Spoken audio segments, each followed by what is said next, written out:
I'm sure a lot of you guys remember the old ceremonial hunting tradition of eating the heart out of the first animal you kill. Meat from those organs are among the most nutrient-rich foods on the planet. You can get those same benefits your ancestors craved via convenient daily capsules from Heart and Soil. Find out more at heartandsoil.co. And remember, use code MeatEater for 10% off your purchase. There's nothing like snook hook sets at dawn or catching a tarpon in the moonlight. Find your next fishing trip made easy on fishingbooker.com and experience the magic of the Sunshine State or any other destination on your fishing bucket list. Book a blue water adventure in search of sailfish or go snapper fishing with the kids. With over 6,000 captains and trips to choose from, planning your next one just got a whole lot easier. Download the Fishing Booker app on the Google Play or App Store or visit them online at fishingbooker.com to book your trip today.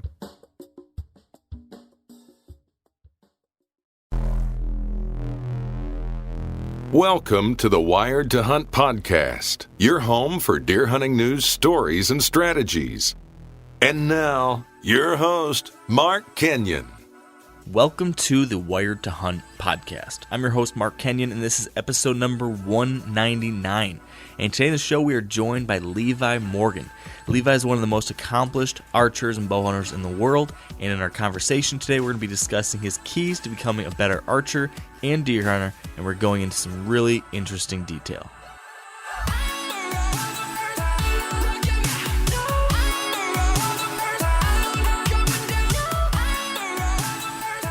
All right, folks, welcome to the Wired to Hunt podcast brought to you by Sitka Gear.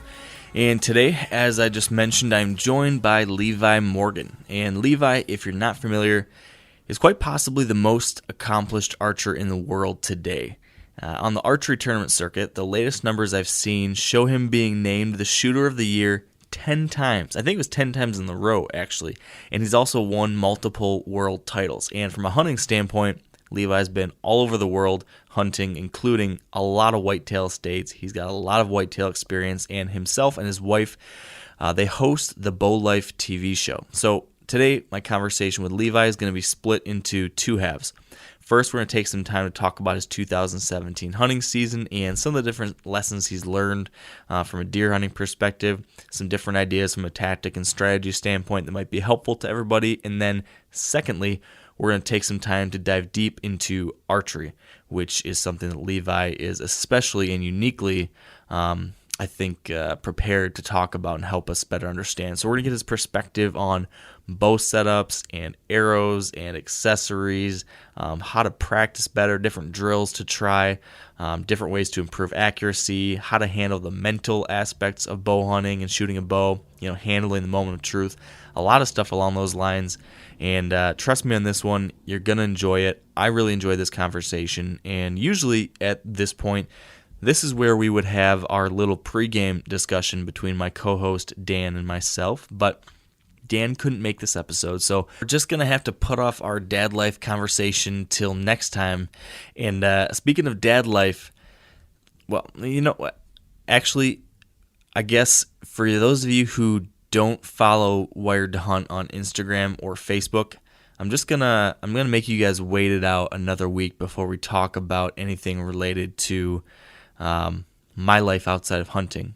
We've got a little bit of news, but me and Dan will talk about it here next time. And I guess speaking of that, I will use this as an opportunity for some shameless plugs here since we've got a little time. Speaking of social media, if you're not following Wired to Hunt on social media, please go ahead and go do that. That is the best way to stay up to date on what I've got going on, new things coming out from Wired to Hunt, interesting things going on in my hunting and outdoor adventures. So Facebook is a great place to find that. You're going to have the Wired to Hunt Facebook page, Wired to Hunt on Instagram. That is one of my most active platforms, and lately I'm doing a lot of Instagram stories where I'm sharing, especially right now in the off season, I'm going back and looking back on some of my hunts and adventures from the past year, and I'm sharing kind of little photo stories, and that's kind of a neat way to recap some of these things I've done. So be sure to check out my Instagram account and Twitter. You'll get all sorts of updates there as well. Speaking of plugs, if you wouldn't mind, if you've got the time If you could leave a rating or review on iTunes, it would be incredibly appreciated. Very, very, very helpful, and does not take much time at all. You can do it in 30 seconds, a minute. Just let us know what you think about the podcast. Let other people know what you think about the podcast. That can help us do better things and connect with the right people. So thank you in advance for doing that. So with all that out of the way, let's take a very short break here for our Sitka Gear story of the day, and then we're going to get right into this very interesting conversation with Levi Morgan. For this week's Sitka story, we're joined by Dalton Harwick, who tells us about his hunt for a triple beam buck. So it was the second day of rifle season in Pennsylvania. I just came home from work, and I went into the garage and talked to my grandpa a little bit, and I decided since there was about an hour left before dark, I would go out for a little while, and I went to a spot where I know deer like to cross this ravine, and I just stood on the four-wheeler path there, and across the ravine there's a field, and the buck actually came out on the far side of that field where my stand from opening day was at, because I knew I was hunting his whole core area. But I settled in and I pulled the trigger and just dropped the buck right there in the field. And I was real pumped up. On Dalton's hunt, he was wearing Sitka's Stratus system. If you'd like to create a Sitka story of your own, or to learn more about Sitka's technical hunting apparel, visit sitkagear.com. All right, with me now on the line is Levi Morgan. Welcome to the show, Levi. Hey, Mark, thank you. Appreciate the opportunity to be on here. Yeah, absolutely, and definitely appreciate you taking the time to do it. And before I gave you a call, gave our listeners just a little bit of a background as to some of your accomplishments and what you're doing these days, but I'd love to hear about that from you before we go any further. Can you kind of give us the story of how you got to this point where you're hosting your own show, you're one of the top archers in the world, and at a darn young age? How did this all happen? My dad was a big bow hunter. That's kind of where it all started. When I was 5 years old, I started kind of tagging along with him, going to local 3D shoots and just slinging arrows, and started winning local tournaments.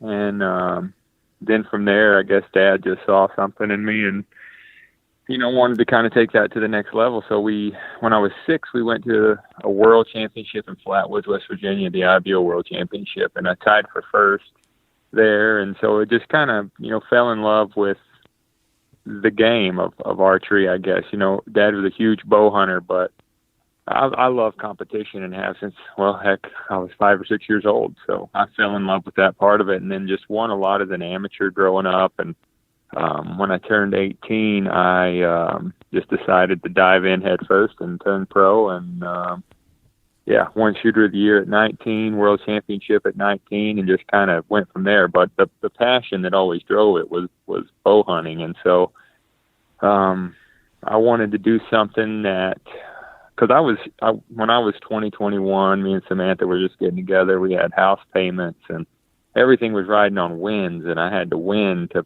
pay our bills, and it was pretty stressful. And so, I wanted something that, we could actually kind of have a budget and make a living still doing what we loved. And the support I had from that allowed us to kind of move into the TV side of things, which, Lord, thinking that was a stable job was kind of funny now looking back, but we've been very blessed, and kind of here we are, 10 years this is my 12th year as a pro this year. So the time's flying by.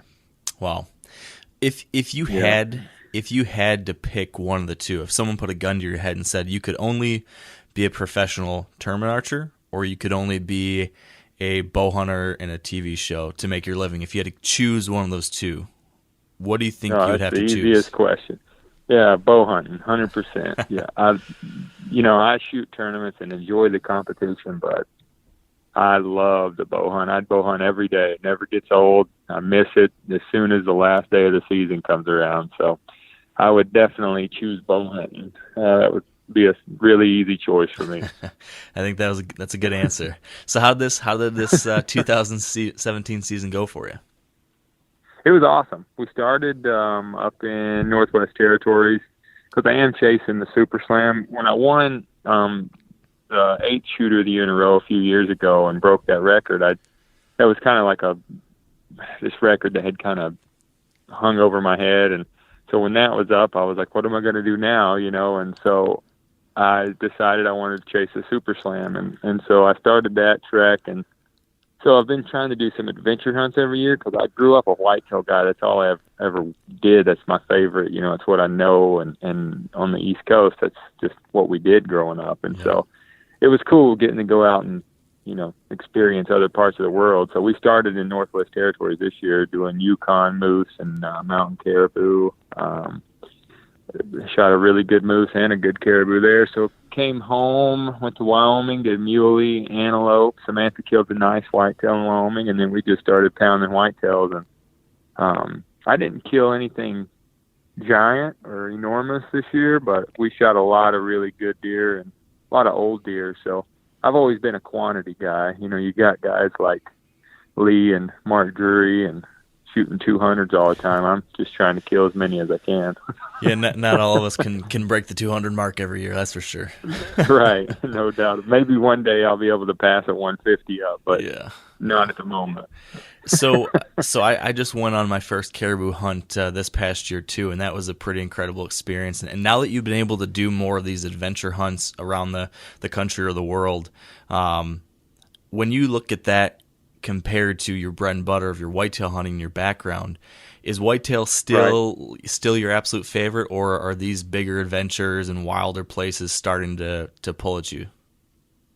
They're so different. I think whitetail will always be my favorite, but adventure hunts is what I tell people, like sheep hunts and mountain goats and all that. It's fun when you get home and you look back on it. The whole process of whitetail hunting I love, the scouting and outsmarting them and growing them and running trail cameras. And it's just a really enjoyable, fun process. Sheep hunting is not that.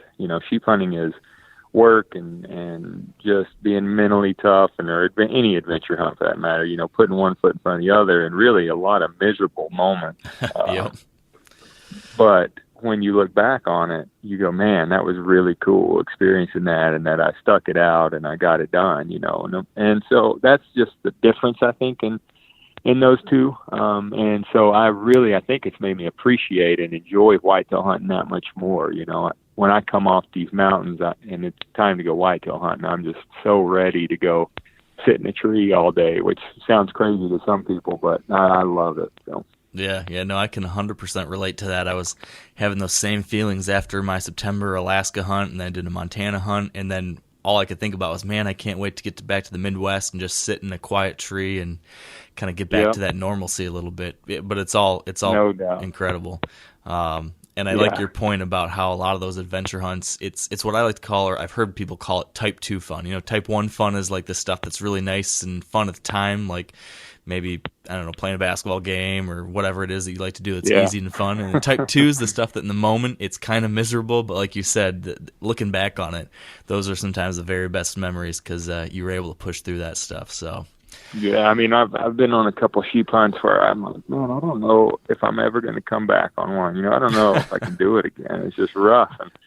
And then you get home and you start looking at pictures a month later, and you're like, oh man, you forget how tough it really was, and then you book another one. Mm-hmm. So just keep going. Of those types of hunts, what's been the most fulfilling or your favorite species outside of whitetails then? Probably either the mountain goat I shot up in northern BC, or my stone sheep, just because of what we had to go through to get it, and just the story behind the whole thing, I guess. They're all so cool in their own way, but those were the two most physically demanding hunts. And the mountain goat, my brother, who runs camera for us a lot, broke his arm the first day, and it was just, it was just an experience, and it's like, I don't know if we're going to get it done. So when we did get it done, it was just an overwhelming relief. And so that one's the one that stands out, a lot in my head. So yeah, can you tell us that story? I'm kind of curious to hear how that all happened.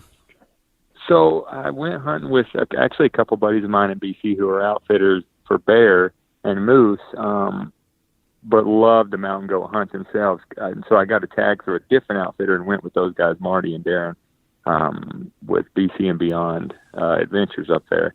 And so we went and found a bunch of big goats, but it was like in northern BC, a little town called Chetwynd, British Columbia, where we were at. And so we went, and we were 2 hours in a truck, 3 hours on a four-wheeler, and then we hiked for another 3 hours to even get into the goats to glass. And it's like 10 degrees, a foot of snow on the ground, literally the most treacherous stuff like you could imagine. I had no idea, and Marty's like a little mountain goat himself. He's all over these rocks. I'm 6'4", 210 pounds. And so it was interesting. And so we hunted all day, actually got in on some really, really big goats and didn't get it done and just couldn't get close enough. So we were coming out in the dark that night. I mean, we were just forever to get back. And we all wished we would have took a tent and just camped up there on top, because we found this big, like, plateau. It would have been the most perfect spot to just camp, and we could have hunted out of camp every day, but we didn't. So we were hiking out, and my brother's headlamp died. And so he was trying to walk between me and Darren, so he would have light. And we were just coming out of this big rock outcropping, and his feet flew off under him, and he's carrying like a 60, 70-pound pack with camera gear. And he tried to catch himself, and his arm went between two big rocks, and his body kept going, and it just snapped his arm, and it was nasty. And so we were still 2 hours from the four-wheelers and, 5 hours from any hospital. And so at least, and it was like, geez, so we just gave him some ibuprofen and wrapped his arm up in a shift sling and carried his stuff out. I mean, he was dry heaving, and it was an interesting night. So we got him out of the hospital and, kind of situated, and we all just took off back up the mountain the next day. And I was trying to teach my guide how to run a camera. And on day 4, he ended up filming me shoot a goat. So it was interesting. Wow. That's the story, like the short version. Yeah. I think that definitely qualifies as a type 2 event. No doubt about that one. Yeah. Man. And then we went and shot a black bear 4 hours south of there, and my brother filmed it with his broke arm, and it ended up being the largest black bear killed in British Columbia that year with a bow. And it was just a crazy week. It was insane. So wow, that's pretty impressive that he got back out there on the camera. Oh yeah, he was trying to go back up after goats, but I was like, nah. And after that, I kind of fired him for mountain hunts because he just always gets hurt. He fell off a cliff he fell off a cliff on my mountain lion hunt, and just since he was a little kid, he just gets hurt everywhere he goes. So he's more of a whitetail. I like him whitetail hunting, yeah. But I can't. He's my brother, so I'm constantly worried when we're on the mountain that something's going to happen. So a little bit of a liability. Yeah, exactly. So back to whitetails then. You said you hunted all over the place. It looked like I've been kind of following and seeing that you hunted. If I can remember, I saw Ohio, Arkansas, Mississippi, Oklahoma, Pennsylvania. Was there anything across all these hunts that stood out to you this year as like a major lesson learned, or maybe just something that was pounded home again for you? Did you come away from this season having any big aha? Yeah, I did. I feel like I learned stuff all the time, but I had, being a whitetail hunter growing up, just trained myself with archery tackle. If the deer's over 30, you got to aim real low. They're going to turn inside out. They duck. You're always going to hit a deer higher than where you're aiming. So this year, I mean, we were just everywhere we went, it was hitting deer right in the heart, which is a great problem. But normally, I'm aiming bottom of the heart, and hitting them in the lungs because they're dropping on us. And we just kept hitting them low in the heart. And I'm like, man, I'm flirting with disaster down here. And I think we were coming home from Oklahoma because we did Ohio, Pennsylvania, Illinois, Kansas, Oklahoma, Mississippi, Arkansas, I think is how that went. But we were coming home from Oklahoma, and I said, man, I want to go back through this footage this year and find out what's going on, why I feel like I'm hitting everything lower than normal. And we just figured out the deer were not reacting I knew the new tracks, it was the first year we shot it, and I went to a lower profile vein,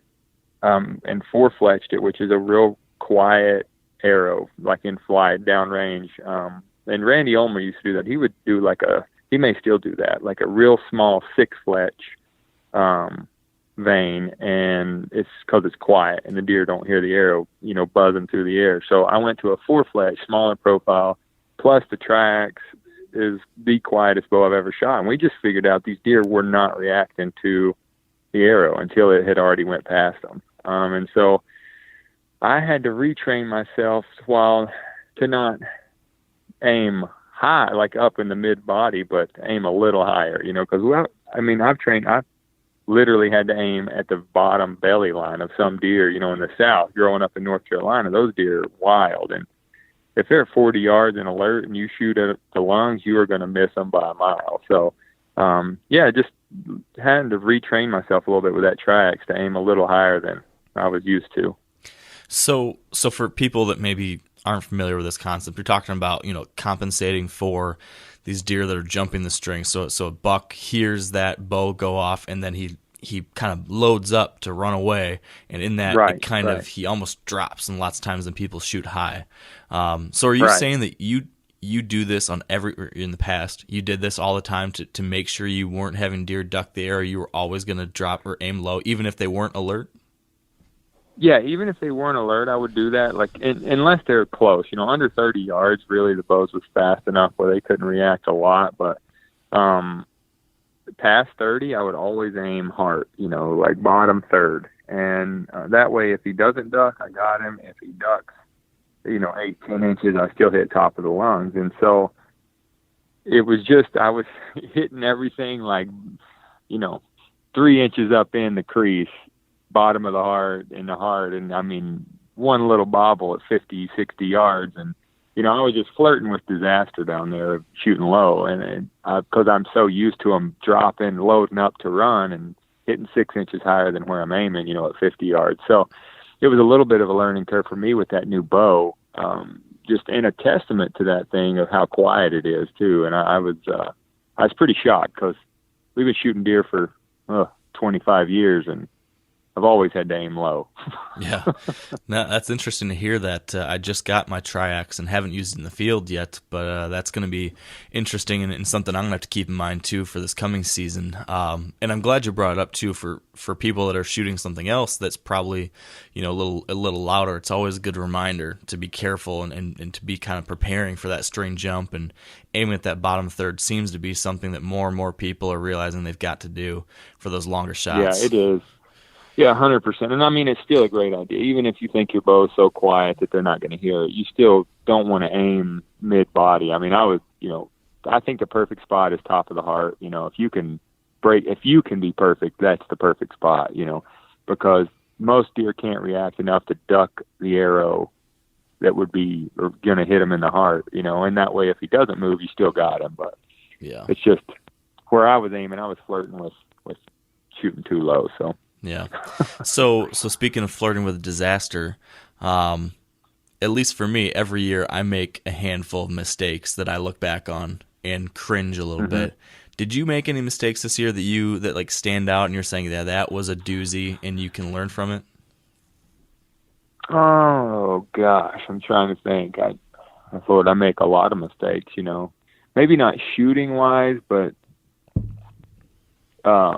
hunting wise, I did for sure. I do it all the time. I have a problem with being way too aggressive whitetail hunting, and I think I get a deer figured out, I move right in on them. And so the main reason is, as I normally show up at a lease or something, I got 7 days, and so this year in Illinois, it kind of paid off. I didn't really, I think, learn my lesson. Maybe it aided in the aggressiveness, but I normally learn a lot of lessons by being too aggressive. This year, it seemed like every time I did that, I killed a deer, so it's probably going to hurt me next year.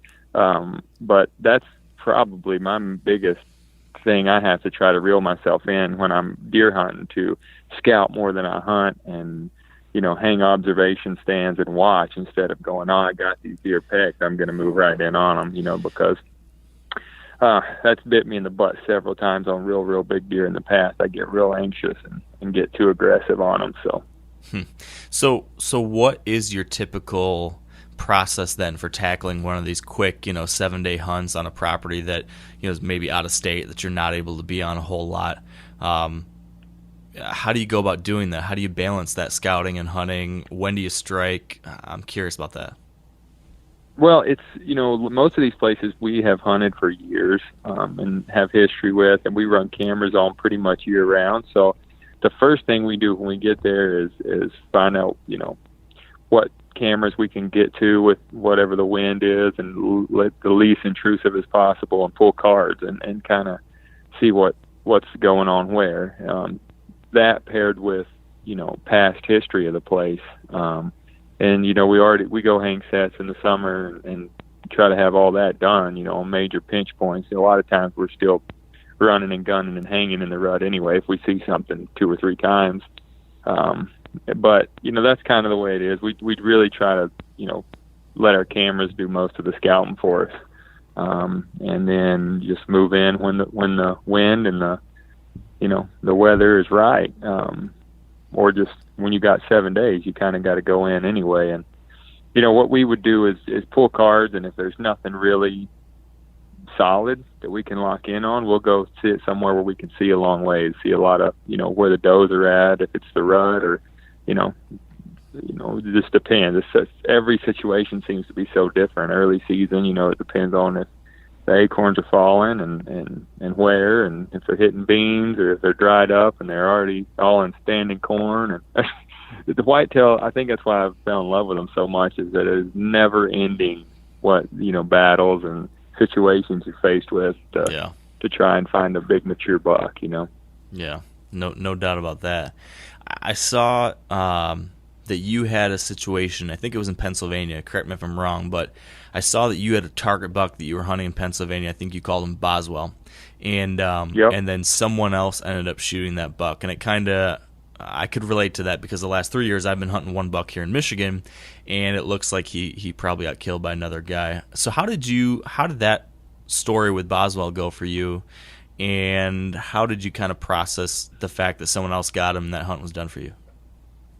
Well, it was, PA, I hadn't really hunted a whole lot. When we moved here, we bought, a house in 25 acres, and I've hunted one evening behind my house 4 years ago and shot a nice, 125-inch 9-point. And I just really haven't hunted Pennsylvania since. I just kind of watched and didn't have a deer I wanted to go after. And so I met a guy in this local area that owned a lot of ground. And he didn't really hunt a lot, just a couple of days in rifle season, and super nice guy.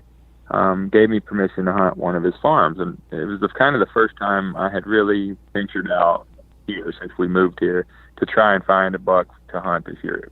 Main reason being Samantha was pregnant and due in October, or she was due November 8th, so I knew I was going to be home in prime whitetail that is time, and some so timing. I wanted, it's perfect, right? So I wanted to be, kind of set up and have a deer to go after those last few weeks, October, leading into November, when I knew I was going to have to be home. And so he had a little 90-acre tract that was really good, and it was like 10 minutes from my house. So I kind of went and keyed in on that, and literally the second deer I got a picture of was the deer we ended up naming Boswell, and he was just an incredible deer, 24 inches inside, 160-inch, 8-point, clean 8, just a giant, and wow.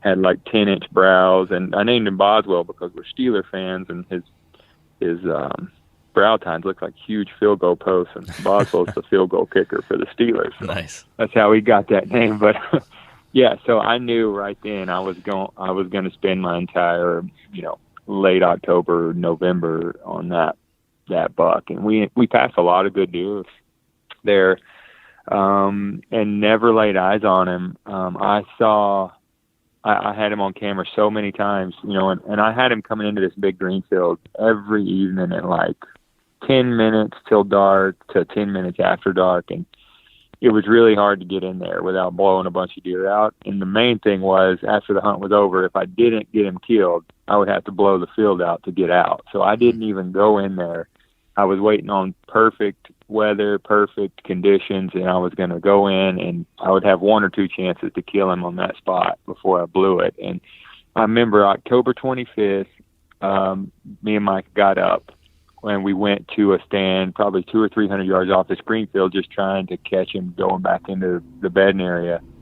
Because we had started getting some daylight, real random daylights of him. And didn't kill him that morning, but the temperature was dropping, and it was the first cold front of the year, really, and it was going to be like a high of 45 that day. And I looked at Mike and I said, we're going to kill Boswell tonight. And I just knew it. I was so confident he was going to be in that green field way before dark. And got out to the truck, my phone rang, Samantha was going into labor. And so literally rushed home, went to the hospital. We had Jackson like 2 weeks early. Come home 3 days later, go pull cars, and he was all over it. An hour before dark, every morning, every evening, he was everywhere in the daylight. By this time, it was hot again. He's back to his right at dark pattern, and so I hunted him hard till November 6th, and then we ended up leaving to go to Illinois. I hunted there for a few days, and when I came home, season was closed. I think it closed on the 11th here in PA this year. And so I knew, I was like, well, I'm going to, late season when it gets cold, I'll try to key in and kill him. And so rifle season comes in like, I don't know, what's that, right after Thanksgiving. Yeah. And Boswell, of course, had been everywhere on the farm daylight, but the season closed for archery and we couldn't hunt him, and it was kind of brutal. But so rifle season's in, and Jason, the landowner, is hunting a little bit in rifle season. And so kind of called me a little discouraged about 2 days into rifle season. Said, man, I haven't seen a buck. I've not seen anything. I just don't feel like there's any bucks on the farm. And so I was like, I'll go run a few cameras and see what's there. And went out there, and man, I had him. He was coming every day, and I just wasn't gun hunting. And so I was afraid if I went in there and tried to kill him in gun season. PA is like Michigan. There's so many hunters that if you were to push him to a neighbor, he's dead that day, Yeah. So I was like, I'm not going in there in gun season. I'm not doing it. So I just kind of slipped and pulled a couple cards for Jason, and he was all over it in the daylight. I called him at probably 12:31 and said, hey, man, I said, there's a giant, and he's coming out back into this green field every night, and so he rushed home, jumped up in a box blind, and shot him right before dark, and called me, and I was so pumped for him. He's a very unselfish guy to let me hunt his farm all year, and so I definitely wasn't gonna keep info from him, and so I was happy for him that he got him, and it was cool. He called me and let me come out, and we kind of helped in the recovery, and it was cool to hold him, after hunting him all year long. So yeah. Wow. Yeah. But that's the story of Boswell. Heck of a story. Got to be a little bittersweet. I know that feeling, but like you said. Yeah, it was. I mean, obviously, you put so much energy into a deer, and could have killed him several times, just didn't. He zigged and zagged the right way, and just wasn't meant to be. It's what keeps us coming back for him, though, right? The fact that it's right. so darn frustrating and tricky sometimes, and the few times it does come together makes it all worthwhile. So. Oh, I know it. And he was killable, man. I mean, he made mistakes. I just wasn't there when he did it. Yeah. So you've hunted everywhere from Pennsylvania, where there's tons and tons of hunting pressure, to places out in Kansas or Oklahoma where maybe there's not as much pressure. You've been north and south, all over the place in whitetail country. If there were any big picture, maybe one or two overarching like principles that you could take and show to a guy or girl who wants to take that step from becoming like an average deer hunter to becoming, a consistent, killer, a mature buck, someone who wants to take that next step, what would be the one or two big things you would say that, might be able to help them do that? Well, I think pressure is the main thing, is because those big bucks will pattern you just like you're patterning them, and access and pressure is what I've learned on big whitetails is the only way to kill them.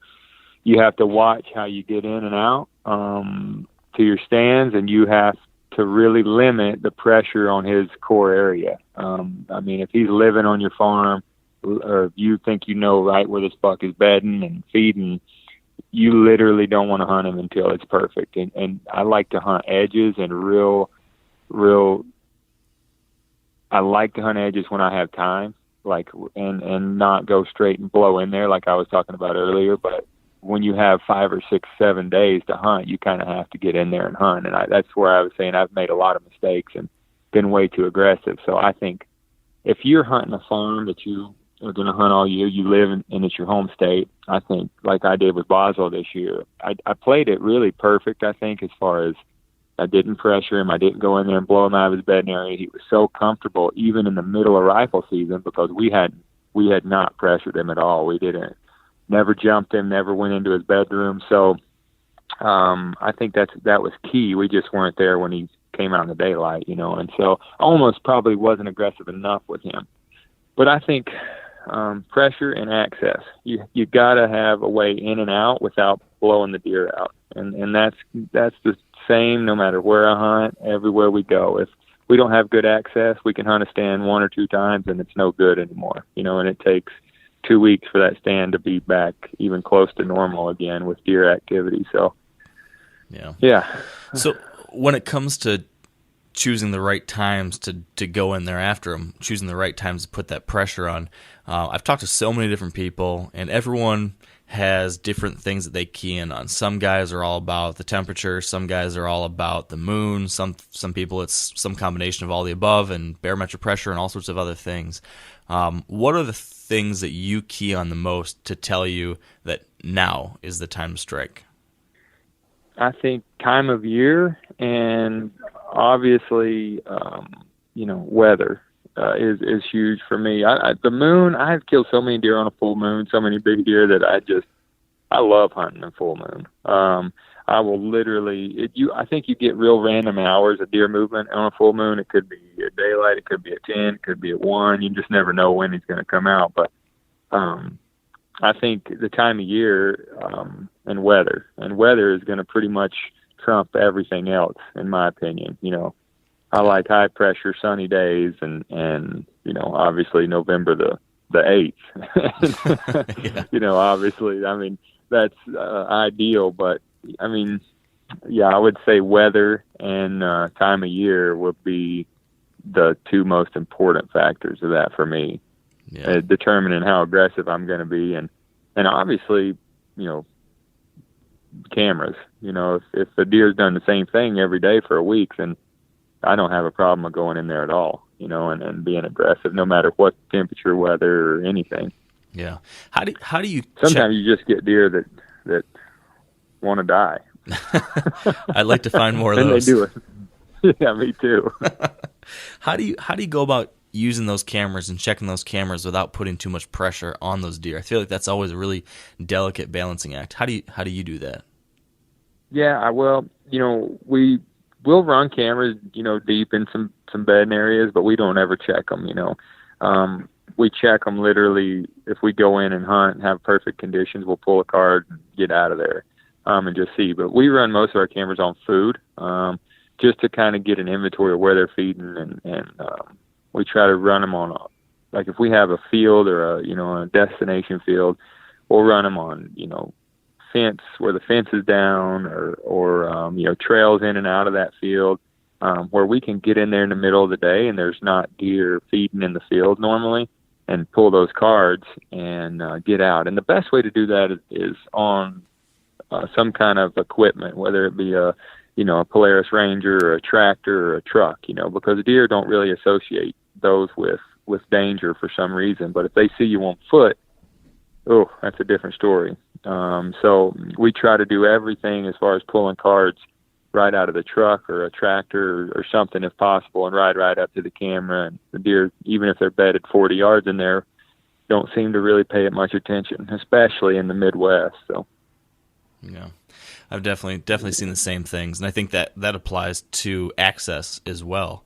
Would you agree? Like, I know a lot of guys, and I've found success with this recently too. Sometimes in a situation like that greenfield example you shared earlier, where if you hunted right at the edge, you'd blow all the deer out. I've had some situations like that where I was on a field edge, had to be there, so I'd have someone come pick me up in a 4-wheeler or something and blow the deer off the field, rather than you on your feet doing that.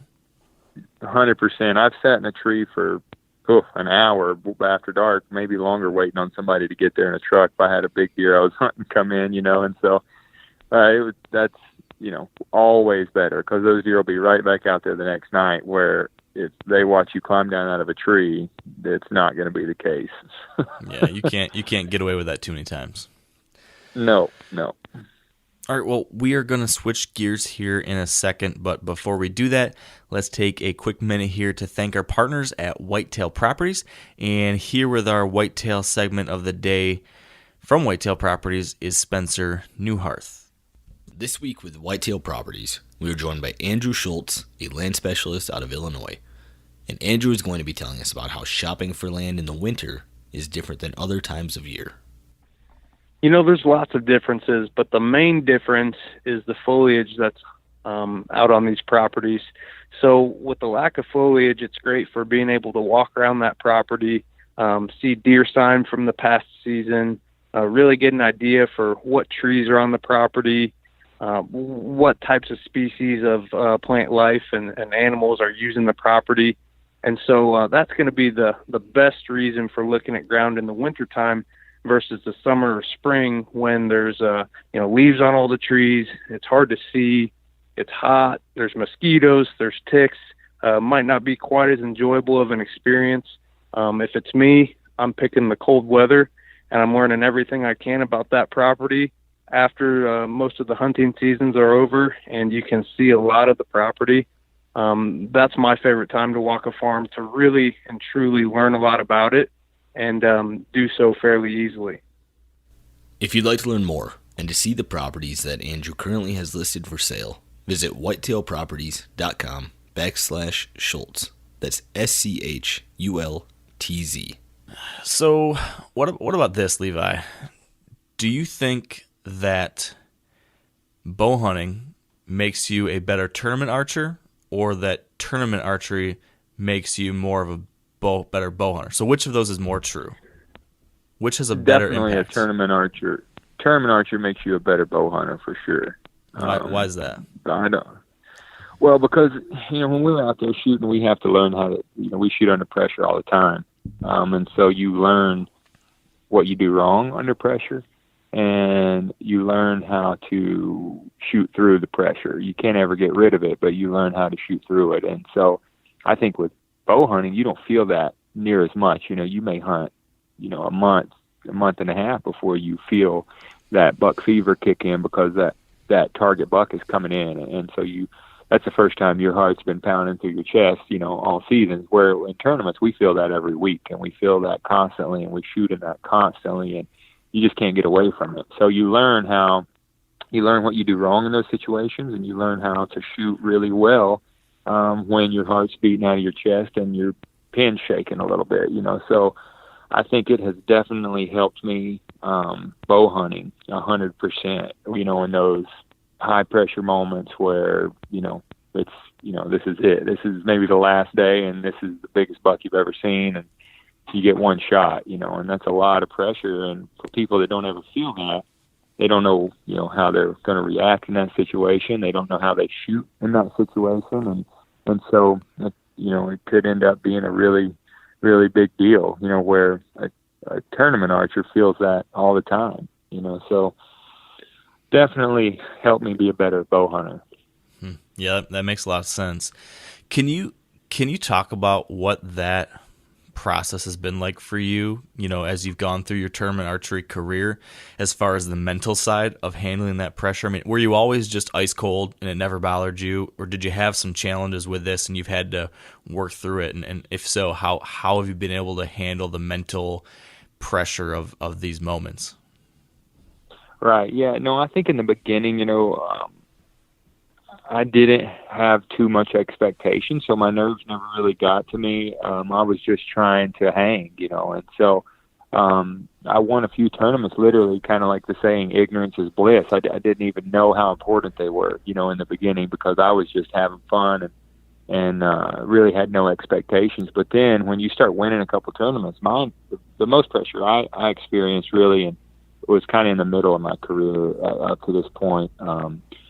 I started winning, and then people started expecting me to win, and then I started expecting to win, and expectation creates so much pressure.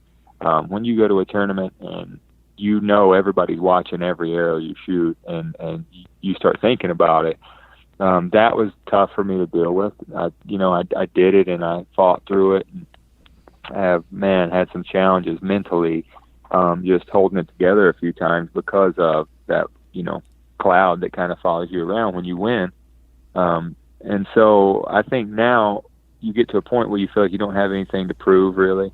And so I kind of broke through that, and I feel like I've won enough that I don't, I can have a bad day and nobody thinks my career's over, And so for a while it was like you hadn't won enough to really prove yourself. So don't let people think it's a fluke kind of mentality, Yeah. And so now I feel like I don't have that, but there's always that cloud of expectation, and I make myself way more nervous now than anybody else could, just because I demand perfection out of myself at tournaments, and you just can't be perfect when it comes to shooting a bow. And so I'm constantly pressuring myself to be better and better, but I think that's what drives all of us, in tournament archery or in any competition. If you get satisfied, you start going backwards real quick, because there's some 19-year-old kid that wants it as bad as I did when I was that age right now. So yeah. So is there anything that you figured out during that time period, or that you learned, or someone told you, hey, think about this, or was there a practice or anything that helped you develop that mental toughness or the ability to handle those moments? I mean, for people listening, I'm curious, how can we become better from this mental aspect? Right. Yeah, 100%. The main thing that I had to learn was, and it goes for bow hunting or shooting tournaments, is you focus on the process. Don't focus on the end result. Don't focus on what it means, to this arrow means. Don't focus on, how big this buck is, and don't choke, and how important this tournament is. You just focus on the process. So you need a system. And so what I always said was, no matter what your goal is, you can't just keep looking at that goal and that, putting your pressure on yourself to reach that goal. You have to look at all the steps it's going to take to get there, and then break that down into little baby steps, and you accomplish one small goal and then move on to the next step, and the next step and the next step. And if you focus on the process, it takes so much pressure off of you in the long run. And when the smoke settles, you'll wake up and you've reached your goal, And so a lot of times, and sometimes not, but that's just the nature of competition, and that's going to be the nature of bow hunting. It doesn't always work perfectly, but if you focus on the process, it takes a ton of pressure off of you to perform. And so you're more focused on doing that one little task right than how important this overall picture is. And so when that big buck's coming in, if all you're thinking about is don't screw this up, then you're naturally going to screw it up. So you have to take a system of steps, whether that's, all right, let's get my grip right, let's pull back and make sure my bubble's level, and put the pin here and be aggressive and pull, fluent. Just have a system of steps in your head that takes your mind away from those negative thoughts. And that's kind of been the big thing for me mentally, is to focus on the process instead of, how important that shot is. Yeah. And maybe you just told us this, but could you walk us through your exact shot process when it comes to in the field, there's a deer coming in? What exactly is going through your mind, and what exactly are you doing all the way from that beginning to the end? Right. So my mind is, when a deer's coming in, it's, kind of situational, but like, I'll just take this last, deer I shot down in Arkansas, for example. Okay. So it's late, and we got one night left in the season, and literally 5 minutes of light left. So when I see a deer coming, I'm literally, first thing in my hand is my rangefinder. And so to keep my mind off of anything, I'm constantly clicking stuff in front of this deer and keeping my mind on how far he is, how far he is, how far he is. And literally that, if you can do that, that takes your mind off of everything else. If you're focused on how far that deer is, and that's been a big thing for me, is just keeping my mind focused on every step he takes, trying to click him again and click him again. And if he's walking down a trail, I'll go in front of him when it's almost time for the shot. I'll follow that down, click something close to where he's going to be, and then I'm constantly focused on how far he is. So if he's a yard on the other side, 2 yards on the other side of that tree, that's all I'm thinking about. And then when I come to full draw, this goes for tournaments or hunting, all I focus on is aiming. And I tell myself that, just aim, just aim, just aim. And so in practice, you have to really do some drills to focus on just aiming. And the release, honestly, will just fire if you shoot enough. You should never be thinking about firing that release or firing the bow. You should literally focus on aiming, and that's just a subconscious movement because, coaches and Olympic coaches and all these smart people will tell you that you can only consciously think about one thing at a time. You can't consciously think about more than one thing, but your subconscious is pretty amazing how many things you can do subconsciously. So when I'm shooting a bow, all I am thinking about is aiming, and everything else just kind of happens. And that's where you got to get to be, kind of reach your full potential as an archer or anything for that matter. When you come to full draw, you should never think about anything except keeping that pin on target. I recently, this past year, kind of came to terms with the fact that I have had some tendencies, and I never used to label it this way, but I've kind of came to the realization that it probably is some form of target panic. So this summer, I started trying to change the way I shot my bow so that I was using more of a back tension type pull through process versus just punching with an index finger. So that's something I'm kind of still learning and trying to figure out and get better at. Can you walk us through how someone can deal with that issue, deal with that target panic or that trigger punching, and what the proper way is to really do what you just said there, focus on just aiming and have the bow go off almost without even thinking about it? How do you actually go from, okay, yeah, this is what I should be doing? How does someone actually go through the process of developing that habit and system? Right. So there's really mainly two drills, and I was actually doing one of them here right before you called. But the two main drills I would focus on, no matter if you have target panic or not, is blank belling and then just an aiming drill. So what I feel like the best drill anybody's ever could do that has target panic is what I was doing earlier. And I don't have target panic, but it helps you no matter where you're at in archery, or bow hunting. So what I do is I was at 20 yards and I pull back, and I would literally I'd put my thumb on the trigger because I shoot a thumb button, and I would lay my thumb on the trigger and just aim and try to hold that pin so still in the middle until my shot started to break down and shake, and then I would let up.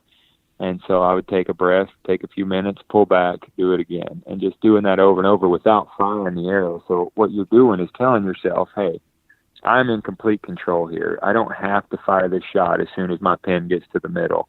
So you're easing your mind and that anxiety of firing that shot as soon as your pin touches what you want it to hit, which is target panic, So it really does is relax you, and while you're doing that, you're building your stamina and how long you can aim in the middle. And so the more you do that, you start being able to aim there longer before your shot breaks down.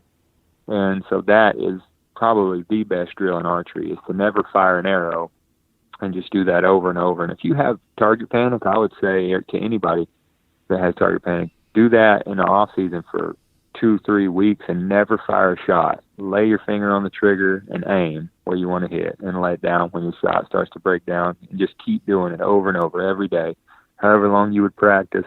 And then you're going to be pretty amazed when you go back out there to shoot how relaxed you are. You pull back and aim, and you're going to be able to lay your finger on the trigger and make a good clean shot. And so the other drill I would pair with that is called blank belling. And most people have probably heard of that, but it's where you walk up to a target, 2 or 3 yards, pull back, put the pin on it where you can't miss, close your eyes, and then just picture your your pin being in the middle, and slowly apply pressure to your release till it fires. Just good fluent pressure not super, super slow, but just steady pressure each shot over and over so you feel what that perfect release, that surprise release feels like. And then if you pair those two drills together, when you combine them and go out to shoot, you're going to be amazed at how much more comfortable and how much more fluent, and your timing and everything is going to be so much better with your shot. So those are two of the best drills that you can do as an archer. Yeah, it's funny you mention those. I think the guys that have been helping me deal with my issues must be listening to a lot of what you say, because those are exactly the things that I've been working on myself. That's good, man. Yeah, that's good. Your message is getting out there, and it makes a lot of sense. Are there any other things when it comes to how we practice? Are there any other things you would recommend, or other drills, or other things that you think about or do while practicing? A lot of guys, I think, go out late summer, start flinging a few arrows at 20 yards, and they kind of call it good. And obviously that's not ideal. Can you walk us through some better practice habits? Yeah, I think you need to set goals in practice just like anything else. I mean, I think if you go out and shoot at the same 4 or 5 inch circle every day or dot every day, then you're never going to get any better. I mean, you can say, yeah, I'm a bow sighted in, so it's time to go hunting, and that may be true, but if you really want to be the best you can be, you need to set goals in practice as well. And one thing that, you can do is either move back, is what I think is the best way, is to practice shooting at distances way further than you're going to be shooting hunting, because that shows all your mistakes. Everything is magnified. I practice a ton at 100 yards, because if you make the tiniest mistake at 100, you miss by a foot. And so whenever I shoot a lot at 100 yards, and get to where I'm shooting really good at 100, and now I move back up to 40, it's like you feel like you can't miss. You feel like this is the easiest shot of all time. And so what I like to tell people is that, okay, what's your max distance hunting? They're like, well, I won't shoot a deer over 30 yards, or I won't shoot a deer over 40 yards. I say, okay, well, then why don't you practice at 60 or 70 yards? There's nothing unethical about shooting at a bag target at 60 yards, So just keep shooting and shooting until you're starting to get some decent groups at 60 yards. And so then you move back to 40, and that used to be your max distance. And so most people will only practice up to where their max distance is they're going to shoot an animal. But if you do that, it's always going to be a hard shot. It's always going to seem hard because it's your max distance. So if you practice, double your max distance and get pretty good, then you go in the woods and the buck walks out at 40, you're going to be like, I can't screw this up. This is a piece of cake, so it really changes your mental game as well as makes you fine tune your mistakes and tighten your groups up. So I'd say practice further than what you're comfortable. Make yourself a little uncomfortable in practice, and it'll help you in the long run. Yeah. Good. Definitely good ideas. Now, what about the actual shot, actual form?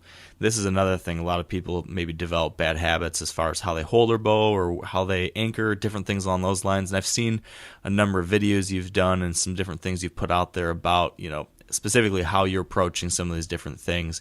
Can you walk us through a little bit about proper archery form, what we need to be thinking about, all the different pieces of that? Yeah, honestly, form is pretty tough, because there's really no right or wrong form in archery. There's ways to shoot a bow easier, but what I have experienced and learned over the years is that if you can do the same thing over and over and over again, then it's right. And when it comes to form, if you can repeat it over and over and over, then it's right. I get beat by guys that have horrible form. If you were to say, draw up the most perfect archery form, and you draw that up, they don't look anything like that. And then they, are some of the best archers in the world. So they are the best because they can repeat that form over and over and over. So I would tell you to find what's comfortable. And if you're just starting, let's get somebody that knows what proper form is. And if I had to say what is perfect form, it's straight lines. If you want to work with straight lines. So shoulder width apart, your feet shoulder width apart, draw a straight line up your body, should run straight through your head. No leaning, no, tilting or anything like that. And then your bow arm shouldn't be bent at all. It shouldn't be bent, and it shouldn't be hyperextended. Some kind of middle ground there. and just a real relaxed straight arm is what we like to call it. But then your release hand, you want to draw a line down the arrow shaft at full draw, hit your release through your hand and out your elbow and be on the exact same plane. Looks like one line from the side. Not your elbow down, not your elbow up in the air, all that. And that would be considered perfect form. Relaxed grip. There's so many things that kind of go into form, but if you can find a system, a form, anchor, any of that you can do the same every single shot, from one shot to the next and the next, then it's right. And I don't tell anybody your form's wrong. If they're struggling with their shot, maybe try to find something that's easier for them to repeat. But that's the main thing. Archery's all about repetition. It's being able to repeat the little things over and over. So yeah, I feel like there's really no answer, no right or wrong answer to that. That said, though, are there any form mistakes of any sort that do consistently pop up that like mess up shots? I mean, one thing, like an obvious thing that people talk about a lot is, over gripping your bow and torquing shots a lot. Is there anything else like that? Any other little things that stand out? Yeah, 100%. You don't want to. Yeah, if you grip your. Gosh, my buddy just dropped his bow on the floor. Anyway, that's such you don't want to drop your bow on the floor. Yeah. That can cause inconsistencies. No, yeah, grip is obviously, if you do it the same every time, great, but you want to shoot a relaxed grip. And so what I like to do is tell people with a grip is, thumb up in the air like you're giving a thumbs up, turn your thumb to 2 o'clock, straight back, and you put it right on the grip of the bow, and that's kind of the most repeatable grip that I've found. But the biggest thing I see with form flaws is draw lengths. People have too long of draws, and it creates bad habits. And I see that more than anything is trying to get speed out of a bow, and their draw length is way too long. And so that creates target panic because you're uncomfortable, tons of issues. So if I was to say one thing that's the most important is having somebody fit you with a perfect draw length. And to be honest, that's going to fix almost all your form flaws if your bow fits you perfect, because you have to be in a straight line if you anchor the right way and your draw length fits you. So that's the most important thing I can think of when it comes to form, is having a bow that fits you absolutely perfect. Yeah, I went through that this year as well, trying to refigure out if my draw length was, if I was having that exact same problem. I did some work to try to adjust the draw length to try to get that better fit, and I think that definitely does help. So speaking of draw length and things along those lines, let's talk about gear a little bit. How about, let's just start with the biggest piece of the picture here, which is your bow. What are some things that people should be looking at or paying attention to when it comes to buying a new bow? Because I think a lot of stuff sometimes in the marketing we see maybe pushes us in one direction or another, and we just hop on that because of the hype. I don't know what, there's different specifics that might be, but what are the real things that matter when a guy or girl is going to pick a new bow? What should they be looking at that is most important? Most of the bows anymore are so good, the top end bows are, but I think, I don't know that people are going to look at the same things I look at because I work on them every day, but I'm looking at limb pockets, and axles and cams, because that's where you get movement out of bows, and how those limb pockets are built and how those cams are spaced and built. And so I'll look at the design on a limb pocket, and because I've struggled in the past years with that being where the movement was. And, honestly, I haven't had a bow that I have looked at in the last couple of years that I see there's issues with any of that stuff. People are figuring that out. Manufacturers are figuring that out. So I think the most important thing for anybody going to buy a bow is feel. I think you need to shoot them, and you need to feel what it's like, and then feel what the draw cycle's like, how it anchors, how it hits into the back wall, because everybody likes a different feel.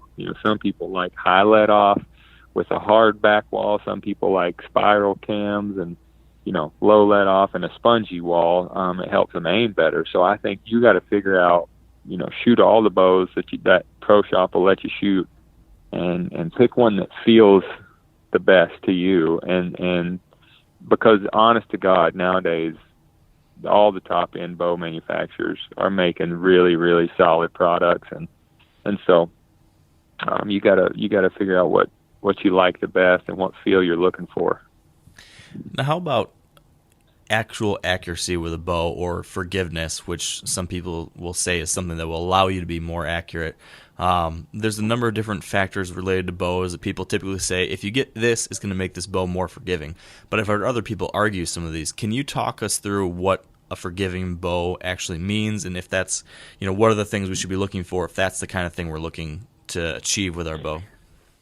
Right. Yeah. I mean, if you shoot, if you got a 31-inch draw and you're shooting a 30-inch bow with a 5-inch brace height at 80 pounds and shooting 348 feet a second, is probably not a real forgiving bow, but, No. You want, and brace height is all relative.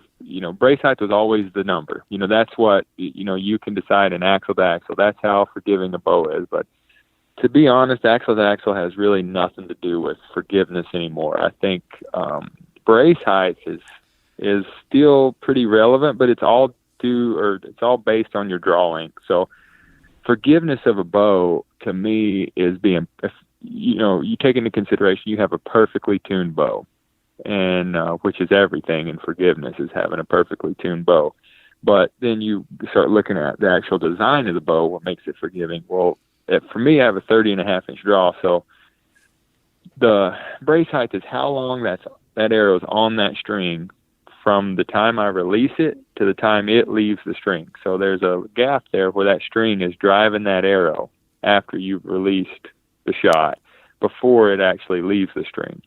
So brace height, the longer your brace height is, the shorter that span is that the arrow's on the string after you release it. So there's the less movement, the less time you have to move off target, the less time anything, has to go wrong. So that's kind of been the idea behind, that's why the bigger brace height is more forgiving. But if you have a 25-inch bow or a 25-inch draw and a 5-inch brace height, that's still way more forgiving than having a 31-inch draw and an 8-inch brace height, So it's, that's all brace height means and that's why people say a longer brace height's more forgiving. But it's all relative to draw length. So I shoot a 6-inch brace height and love it, with a 30.5-inch draw.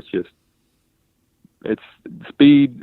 There's so many things in archery that it's a hard question to answer, because speed also plays into that, because that's how long and how fast that, releases to how big of a span you have before that arrow leaves the string. So if you're shooting a real slow bow with a real short brace height, it's going to be less forgiving than a fast bow with a long brace height. So yeah, there's a whole lot of different things that you can give or take and pick your poison. Now, what about this?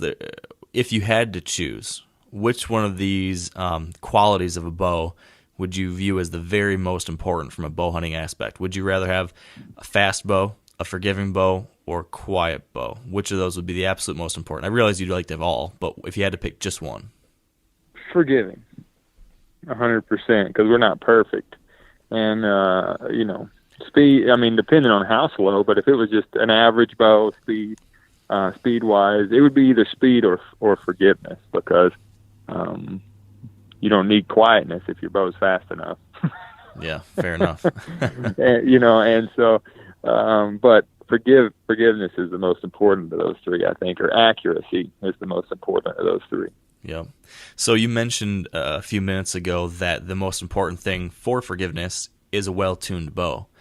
Can you walk us through maybe a couple things people can do to better tune their bows, or if there's a few tuning mistakes you see a lot? Can you give us a few thoughts on tuning? Yeah, I think most people don't know how to tune their bows properly, and most people on TV don't know how to tune their bow properly, and they shouldn't shoot lighted knocks, because I get so frustrated watching hunting shows and their arrows. You see this lighted knock, it looks like somebody's using a sparkler down through the woods, and it's just going in circles, and that is how you create a very unforgiving setup, make it really hard on yourself. I think, a proper tuned bow, we start literally from the ground up, and I mean, it would take hours to go through it, but just real quick, like paper tuning would be a basic thing somebody should learn how to do. YouTube, a video I've done on how to paper tune, which gets your arrow coming out of that bow perfect. Your arrow flight's perfect. You're shooting an arrow through a piece of paper and seeing if it's kicking at all coming out of that bow. And so we go to the extent of doing that with no vanes on the arrow. So we're getting the actual reaction of that arrow with no guidance and getting one tiny arrow hole through paper. Then we put vanes on it to stabilize it down range, and so we're creating a setup that through a machine would never miss. And so then all you have to worry about is yourself. So I think if you add into play human error and your bow shooting groups the size of a pie plate, you're pretty much doomed at that point. So, but I could take any bow, that's been built in the last 5 years and make it a really forgiving setup, just by how you tune it, how you balance it. So many things go into it, but you can literally build a very forgiving setup out of almost anything. So a big part of achieving a lot of this, I think, is that arrow setup too, I imagine. And this is something that I think I need to do a better job of myself. I fell into the trap early on in getting an arrow, and it worked for me, and I just never messed with it. I was like, well, that works, or seemed to work fine. And so I never really questioned or thought through, why am I shooting this spine or this length or this or that? Can you walk us through what we need to be thinking about to properly match up our arrow with our bow setup and our goals? Yeah, the spines are the most important, and I shoot gold tip, and I shoot either a 250 or a 300 spine for everything. I'm 31 inches, 70 pounds almost all the time. So what that is how weak or stiff that arrow is. So, and like Samantha is 26-inch draw, 60 pounds, and she shoots a 500 spine arrow. So, you can look on the spine charts of all the arrows to find out kind of where you need to be, but the more I kind of give you an idea of what affects that. So like I can take a 300 spine arrow, make it shoot like a 400 spine arrow if I put, 300 grain point in the front of it, because it weakens that spine up, So the heavier an arrow is, on the heavier point you put in it, the weaker the spine gets. And the longer you cut it or the longer you leave it, the weaker it is. So if you want to stiffen an arrow up, and so through paper, a weak tear is a high tear. So if you're getting a high tear and you can't get it out, you probably have a weak arrow. So what you can either do is cut some off of the arrow or put a lighter point in it, or worst case scenario, get a stiffer spine. And vice versa. If you shoot through and you're knock low, a lot of times that's a stiff arrow, and you're going to want to, put more weight in the front of it, cut it longer, or get a weaker spine arrow, and those definitely affect tune. If I had to say which one was more forgiving, if you couldn't get it perfect, I would want a little bit of a weaker arrow than a too stiff, for your spine. Like if you're a little too weak, it's better than having an arrow that's too stiff, but obviously you want to get it perfect. Now, what about diameter arrows? There's been a recent movement. A lot of people are shooting those much smaller diameter. Now, what are your thoughts on that? Why is that maybe a good thing to look at or not?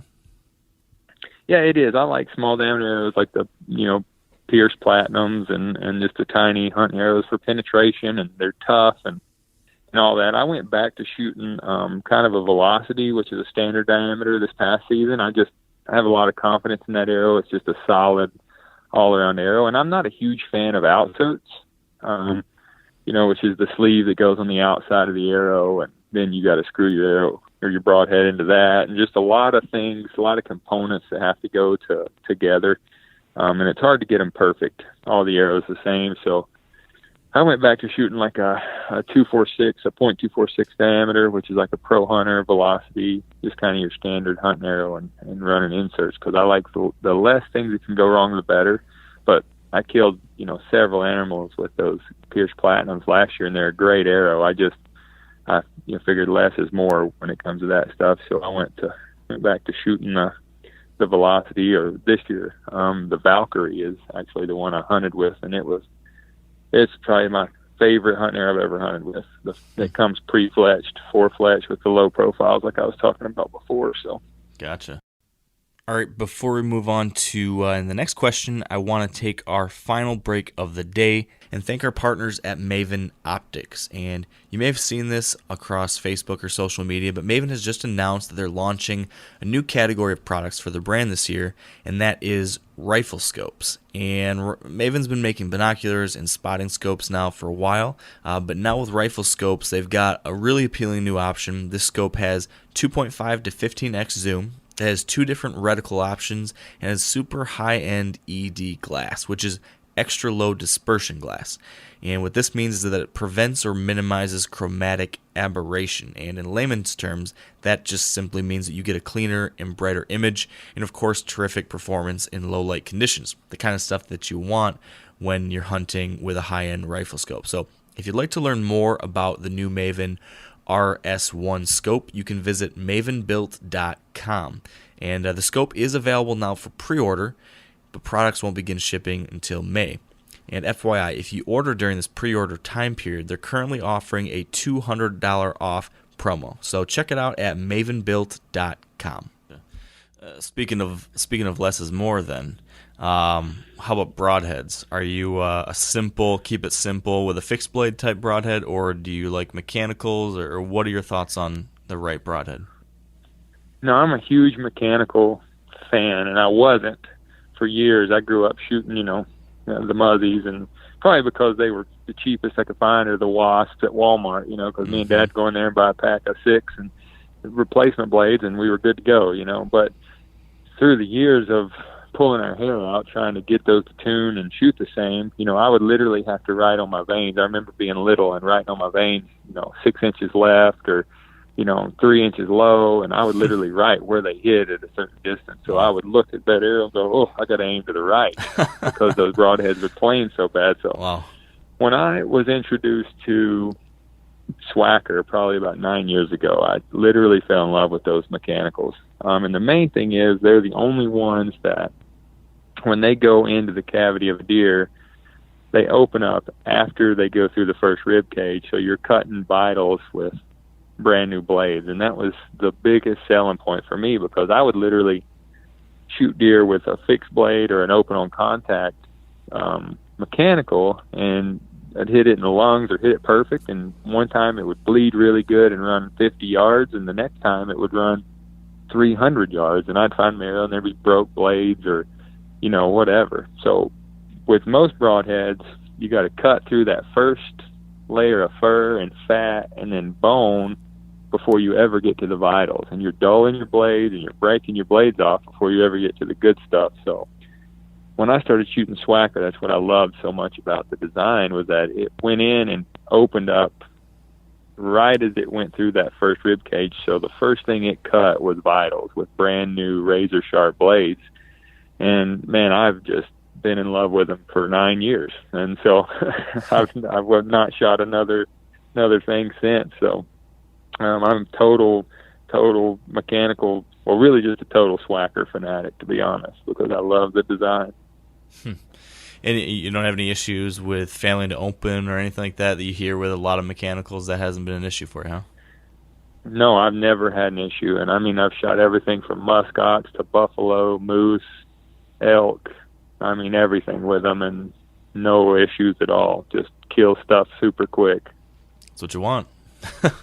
That's perfect. Right. Yeah, I mean, that's the goal. Yeah. So moving down the line of gear then, you talked a few minutes, a while ago actually, about the fact that you use a thumb button release. Yep. Can you talk a little bit about different releases and what styles can help with different issues or different things or goals that we're trying to achieve?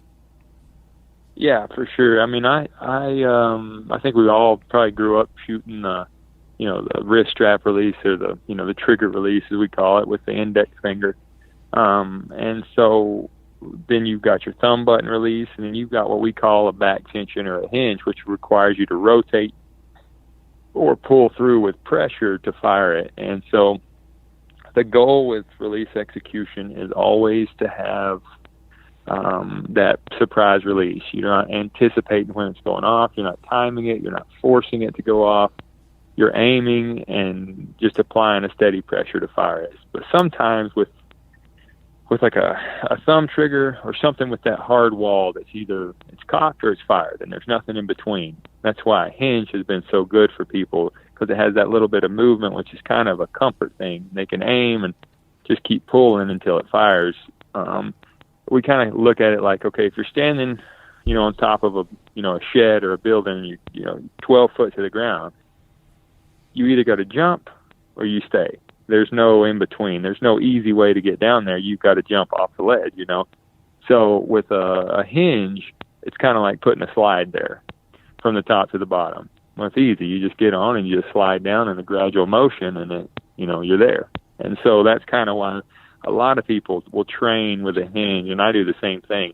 When I start feeling like I'm timing that thumb button, I'll go back to my hinge and I'll just start pulling and concentrating on aiming, and then I can go back to my button and shoot it really well. But I think you need some kind of training device that's constantly, reminding you what that's supposed to feel like, that surprise release of just steady pressure until it fires. So. Do you have a specific model that you would recommend as far as a hinge and then an actual in the field release, especially for someone like, selfishly, for someone like me who's trying to build this better habit of achieving that surprise release? Is there a specific one or two you'd recommend? Yeah, honestly, the new TrueFire Sear that just came out last year, it's SEAR. The TrueFire Sear is a hinge release, and it allows you to set it's the most customizable hinge release in the world. And so you can set different length clicks. You can really customize it to what you like, or you can say no click at all.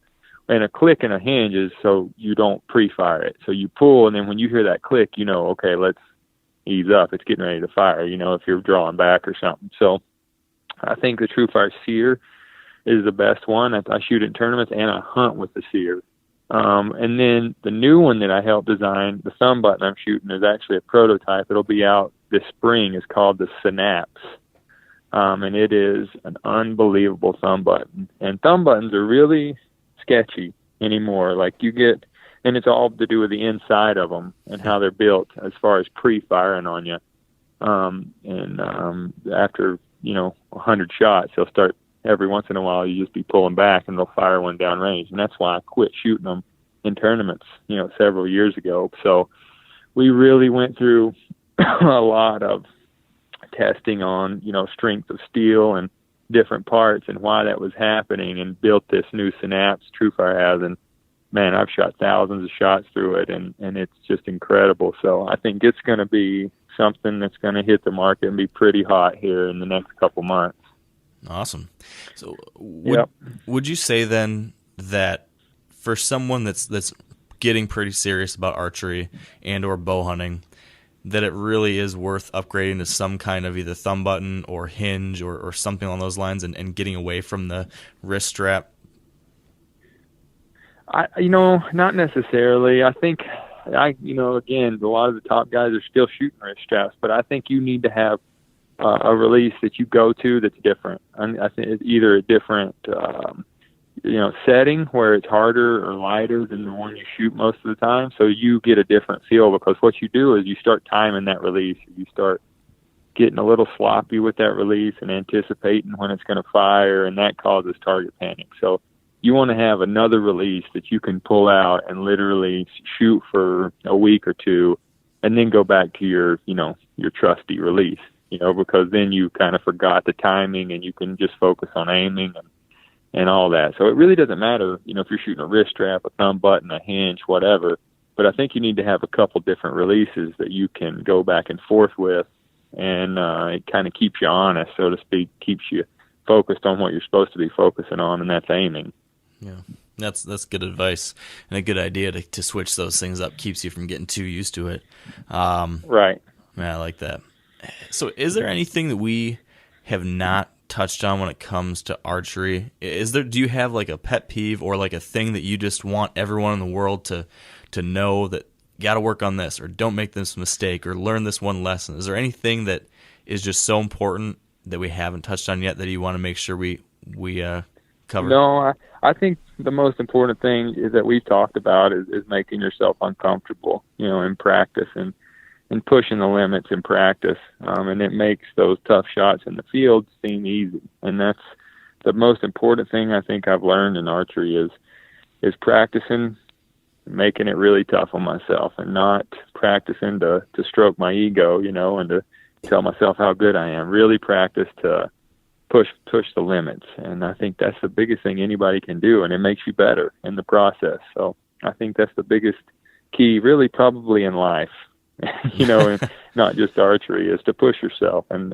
make yourself uncomfortable, and it makes you better whenever you're faced with a tough situation or what you've worked for all year. Yeah, that's very, very wise words there, and I think that's probably a good way to end this one out. So for people that want to see what you're doing, whether it be online or on TV, can you point us in the right direction to see everything that's going on with you and Bow Life? Yeah, on Instagram, it's Bow Life Levi. On the website is bowlife.com, and you can pretty much see everything there. And then as far as our show, we air on the Sportsman's Channel. Wednesday nights at 7:30 is our best slot, or the best time there. We air 3 or 4 times a week, depending on the week. And so that's Bow Life TV on the Sportsman's Channel. And that's pretty much, on Facebook, it's just Bow Life TV. So that's pretty much everything that we got. And on YouTube, same thing. So we're kind of all over the place. And you just search Bow Life, you'll find us. Awesome. Well, I'll make sure to include some links to those things. And I've liked those YouTube videos you've been putting up this year covering the different bow setup tips and things like that. You did a nice job with that. So if anyone listening wants to learn more about a few of these things we've talked about, definitely check out those YouTube videos. Levi does a nice job of going into more detail and demonstrating a few of these ideas. So, man, I can't tell you how much I appreciate your time today. Thank you. Yeah, no, thank you, Mark. I appreciate being on here, and I look forward to doing it again. Absolutely. Good luck this season. Thank you. And that's a wrap, folks. But I want to take a quick second here to just reiterate something that I say on every episode at this point in the show. But I say it kind of quickly, and I say it at the very end, and I don't know how many people actually hear it and really process it. And it's the fact that I appreciate you. I really sincerely, from the bottom of my heart, as cheesy as that sounds, I appreciate you, every one of you who takes the time, who gives me the privilege of your attention and time to listen to what I have to say, to listen to what our guests have to say. It means the world to me, and I couldn't do what I'm doing now without you. It means a lot, and I just want you to know that I'm mindful of that. And I want to continue to do the very best job possible to serve you all, to give you the information you need to entertain at times, to maybe help you maybe live vicariously through some things that I might be doing, or to laugh at the stupid things I'm doing. I want to be able to make sure the Wired Hunt podcast and everything I'm doing is something that really brings value and entertainment and information your way. Hopefully that's what we've been doing. Got some exciting things coming down the road here that hopefully are going to allow us to do that to an even better and higher degree. I'm excited for all of that. I'm excited to share all sorts of new exciting things for 2018 with you. And I'm rambling, as I often do, but the point being is that you guys are the best. So thank you for all that. Speaking of the best, I do, of course, want to thank our partners who also are a big part of the reason why I'm able to do this. So want to thank those people, those companies. So thanks to Sitka Gear, Yeti Coolers, Matthews Archery, Maven Optics, the Whitetail Institute of North America, Trophy Ridge, and Huntera Maps. And with all of that said, and I wonder if any of you guys are still doing that drinking game when I say all that said. If so, it's been a little light today, but there you go. There's a couple here at the end. So with all that said, thanks again for your support, and until next time, stay wired to hunt.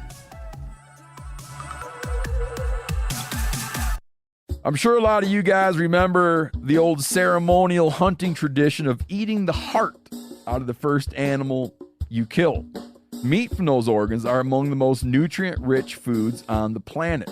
You can get those same benefits your ancestors craved via convenient daily capsules from Heart and Soil. Find out more at heartandsoil.co. And remember, use code MeatEater for 10% off your purchase.